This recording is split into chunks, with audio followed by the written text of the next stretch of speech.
a fantastic Monday at the beginning of October, and I'm here on the at Bolton Bridge, part of the Bolton Abbey estate, and just arrived just about midday. A little bit of a slow journey around Harrogate to get here, but I'm here successfully, and I'm going to see what I can find.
So I've just walked north up the River Wharfe, walked about half a mile, I should think, not very far. Lots of people about walking here. It's very flat, very easy going. So popular with people visiting the site for the ruins of the monastery here, and popular for just going up for a relatively short and easy stroll. So in a way, it's quite strange, but quite good fun to be here, because my wife has talked about this place quite a lot. She's visited here many times. I think when she was growing up in Preston, it was a very common school trip or Sunday school trip to head across from Preston, because we're a long way west here. We're getting on towards Lancashire, so it was a very popular trip to come out of Preston, spend the morning here in this sort of the Bolton Abbey area, the Bolton estate, and then go on to Skipton Castle for the afternoon, and then back to Preston. So I can understand that. So it's interesting to be here, having heard her talk about it so much over the years, and it's a very peaceful spot. I mean, the sound just of the water, the wharf making its way down. Ultimately, I think towards, if I remember right, towards the to Tadcaster and then the Ouse and out to the North Sea. So very quiet, but quite a few visitors up on the estate. One of those real magnets within the Yorkshire Dales, though I've never been here before. And in all this peaceful tranquility, it's hard to imagine what else is going on so really in the rest of the country, the rest of the world. All sorts of extraordinary things going on at the moment. We're largely getting used to them, with various issues to do with test counting.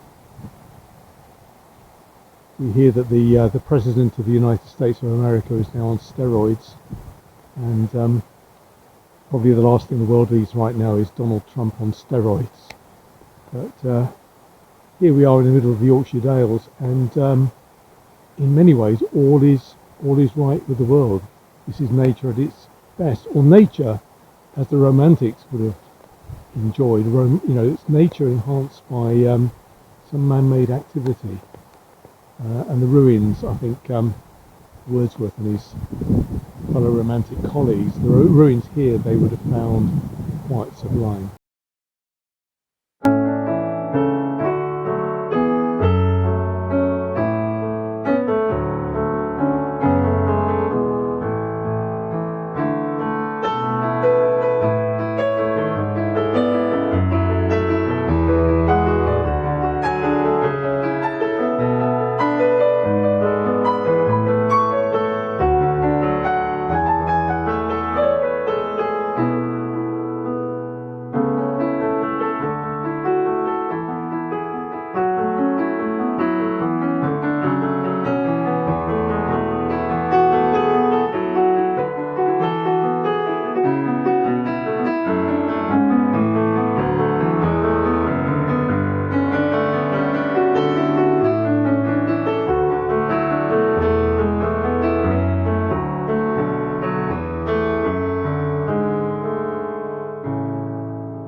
I've just come up from the path just up this hill a little way.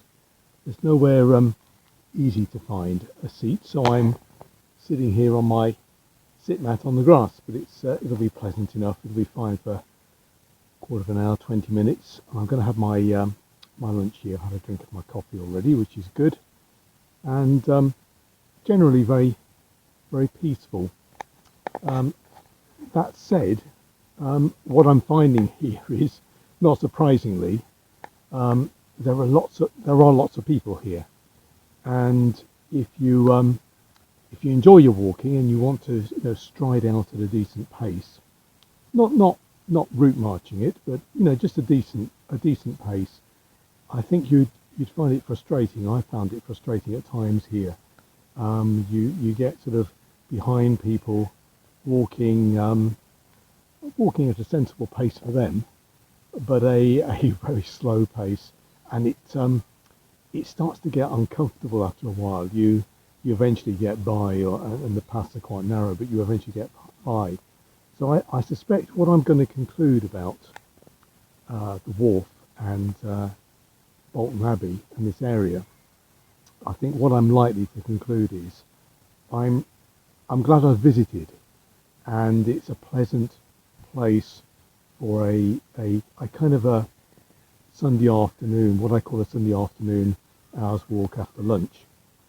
But if you enjoy getting up into the hills and the wilder countryside, this isn't for you, and it's certainly not for me. I will enjoy being here for a little while today because I'm breaking the journey here. I've travelled up and I wanted to stop somewhere for a little bit before I go on to settle, and I'm hoping therefore for the next 2 or 3 days to do some really good walking. So I've been more than happy to stop off here for a little while. But for me, having visited once, that's fine. That's me satisfied, because when I look across here from where I'm sitting, you've got the wharf in the foreground, but rows of cars and people walking beyond that, and so it's very similar, I think, to Dovedale in Derbyshire. It's the only place I could really compare this area to. It's very similar to that. One of these real spots that everybody makes for, and I guess I'm one of that number today. So I'm part of the crowd. So I shall enjoy my lunch, and then I will have a nice walk back. They've got a one-way system in operation here, so I shall walk back on the other side of the river to Bolton Bridge itself, and then I shall make my way on to Settle. But actually, when the baby on the other side there has stopped crying, it's still quite peaceful. Just a bit of bird noise, some birds singing, the odd duck or two. So not bad at all. And importantly, the sun is shining and it's dried up a bit.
well, a decent climb up from the Cavendish Bridge to this point here, very close to the ruins now. Just admiring this fountain at the top here, something which would appeal to the fitness and health guru Wim Hof. And if you want to look up his story about what he used to do in Vondel Park in Amsterdam, you better look that up, because I'm not going to repeat it. It's a bit gruesome. But as Corporal Jones used to say in Dad's Army, they don't like it up 'em. Well, in Wim Hof's case, he did.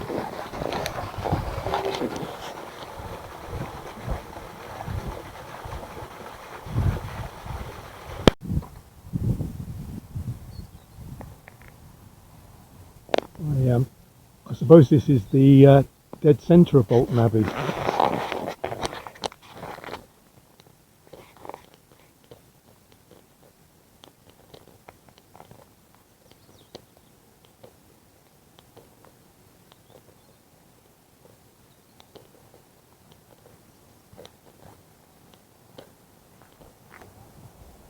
I did do some research on Bolton Abbey before the trip up here, but I'm afraid I can't quite remember all of it. I can't remember now whether this was an Augustinian order that built the foundation here, or whether it was the Cistercians. The Cistercian order was certainly very